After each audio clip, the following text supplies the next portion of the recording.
COVID itu bagi saya nomor 2, nomor 1 anak. Kami cuma berpikir bagaimana anak ini bisa terselamatkan karena otomatis 1 hari saja tidak belajar, itu mereka sudah rugi sekali.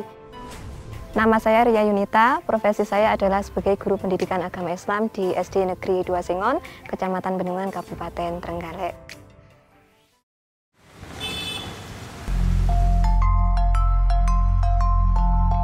Ketika pandemi ini, sebagian besar dari orang tua itu mereka bingung, takut bagaimanakah anak itu tetap bisa mengenyam pendidikan di tengah pandemi dan juga tetap sehat. Mereka misalkan daring terus saja di rumah, tugasnya banyak sekali. Mereka diberikan tugas paling tidak 5 halaman. Kasus saja misalkan ini, tema ya. Kerjakan anak-anak tema dari halaman 60 sampai dengan halaman 65.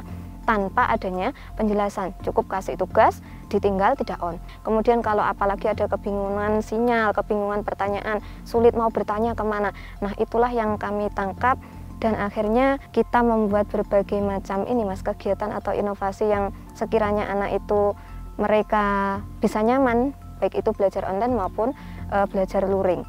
Maksud dan tujuan Gerbang Danan adalah untuk memberikan sisi pembelajaran yang menyenangkan kepada siswa-siswi kita. Karena sebagian besar sekolah barangkali lupa menyentuh sisi psikologisnya anak-anak. Nah, sedangkan kami di sini berupaya. Ini masa pandemi, masa bencana nasional, kita harus menyentuh sisi psikologisnya anak-anak. Jangan sampai mereka itu mengalami trauma COVID yang berlebihan. Makanya kita setting sebuah pembelajaran yang bermakna, menyenangkan kepada anak didik kami di sini.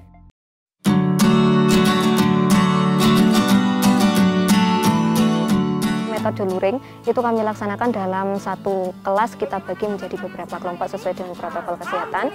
Mereka akan dikumpulkan dalam satu kelompok rumah berjumlah 5 orang, 6 orang. Kita datang ke sana memberikan sesuai dengan pembelajaran kita, tetapi di situ kita selipkan edukasi tentang COVID, bagaimana pola hidup sehat. Kemudian kita berikan game atau permainan yang menyenangkan sehingga mereka lupa, mereka akan mengalihkan perhatian dari rasa ketakutan COVID tadi pada kegiatan yang menyenangkan. Mental anak ya mas, karena di rumah aja otomatis anak jenuh. Kita harus bisa mengimbangi mental anak itu. Kita misalkan kalau di rumah aja jenuh, kita ajak ke ladang, kita bisa mencari rumput sambil mempelajari anak, terutama sinyal mas, sinyal di rumah sangat sulit.